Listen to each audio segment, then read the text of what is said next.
বর্তমানে পেট্রোল পাম্পগুলিতে দেখা যাচ্ছে যে গ্রাহকদের দীর্ঘ লাইন। সংকটের আশঙ্কায় আশঙ্কিত হয়েই দেখা যাচ্ছে গ্রাহকদের সকাল থেকে রাত পর্যন্ত লম্বা লাইন। শুধুমাত্র শহর আগরতলা নয়, উদয়পুর, আমবাসা, রাজ্যের প্রত্যেকটি পেট্রোল পাম্পে কিন্তু একই ছবি। এবার আমরা একটি ছবি দেখাবো, সেটা হচ্ছে আমবাসা মহকুমা, যেখানে পেট্রোল পাম্পে প্রচুর ভিড়। আমবাসা মহকুমা সহ রাজ্যের বিভিন্ন প্রান্তেই এই ছবি। অযথা আতঙ্কিত না হওয়ার আহ্বান পাম্প কর্তৃপক্ষের, কারণ মানুষের মধ্যে একটা উদ্বেগ বাড়ছে, হয়তোবা পেট্রোলের সংকট রয়েছে। আর যার জন্য সকাল থেকে দেখা গেছে যে আমবাসার পেট্রোল পাম্পে দীর্ঘ লাইন। বাইক, অটো এবং অন্যান্য যানবাহনের ভিড়ে পেট্রোল পাম্প এলাকাগুলিতে কার্যত জনসমুদ্রে পরিণত হয়েছে। তবে এই পরিস্থিতি নিয়ে স্থানীয় পেট্রোল পাম্পের ম্যানেজার জানান যে আতঙ্কিত হওয়ার কোনো কারণ নেই, পর্যাপ্ত পরিমাণে পেট্রোল মজুত রয়েছে। প্রতিদিন তাদের পাম্পে পেট্রোল এবং ডিজেল পরিবাহী গাড়ি আসছে। তিনি জানান যে সারা দেশের সাথে রাজ্যেও পেট্রোল এবং ডিজেলের দাম বৃদ্ধি হয়েছে, এই পেট্রোল পাম্পেও তা একই। তবে ম্যানেজার এও জানাচ্ছেন যে পেট্রোল পাম্পে পেট্রোলের দাম বৃদ্ধি পেয়েছে 3 টাকা 4 পয়সা এবং ডিজেলের দাম বৃদ্ধি পেয়েছে 2 টাকা 91 পয়সা। তবে কোনোভাবে কোনো সংকট নেই, রাজ্যে প্রতিনিয়ত পেট্রোল এবং ডিজেলের গাড়ি কিন্তু প্রবেশ করছে।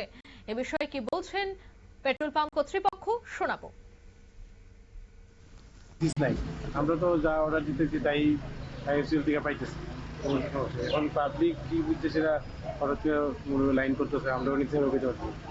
দাম তো ইন্ডিয়া গভর্নমেন্ট বাড়াইছে, এটা হয়তো যুদ্ধের কারণে। কত পার্সেন্ট বাড়িয়েছে? হয়তো পেট্রোল 3 টাকা 4 পয়সা বাড়ছে, আমরা এখানে ডিজেল 2 টাকা 91 পয়সা বাড়ছে। আচ্ছা, ঠিক আছে। এখন কি অ্যাভেলেবেল দিতেছেন? অ্যাভেলেবেল, সমস্যা তো নাই না? আমরা অর্ডার দিতে চাইতেছো, আজ তো আইব গাড়ি। আচ্ছা, আর প্রশাসন থেকে কোনো হয়েছে না? প্রশাসন থেকে কোনো হয়েছে না আপনারা স্টকে বা রাখনের বা যে কোনো একটা? না, প্রশাসন তো আগের থেকেই রেশনের কিছু নাই। হ্যাঁ, ফলো আপ করতেছে, ডেইলি ফুড ইন্সপেক্টর আয়া দেখতেছে। আচ্ছা আচ্ছা। আপনারা শুনলেন, অর্থাৎ অযথা আতঙ্কিত হওয়ার কোনো কারণ নেই। শুধুমাত্র আশঙ্কায় আশঙ্কিত হয়ে পেট্রোল পাম্পে ভিড়, আর সেখানে যাদের সত্যিই পেট্রোল নেই তাদেরকেও সেই লম্বা লাইনেই দাঁড়াতে হচ্ছে।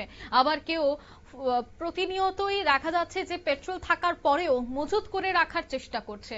আর যার জেরে এই লম্বা লাইন। কিন্তু রাজ্যে পর্যাপ্ত পেট্রোল রয়েছে সে কথা আগেও জানিয়েছিল পরিবহন মন্ত্রী সুশান্ত চৌধুরী, কিন্তু তারপরেও লাইন কিন্তু অনেকটাই দীর্ঘ। তাই অযথা আতঙ্কিত না হয়ে পরিস্থিতি যেন স্বাভাবিক থাকে এবং প্রত্যেকেই পেট্রোল পাম্প যান শুধুমাত্র পেট্রোল শেষ হবার পরে, সে আহ্বানটাও রাখলেন পাম্প কর্তৃপক্ষ। নিয়ে নিচ্ছি ছোট্ট একটি বিজ্ঞাপন বিরতি, সঙ্গে থাকুন।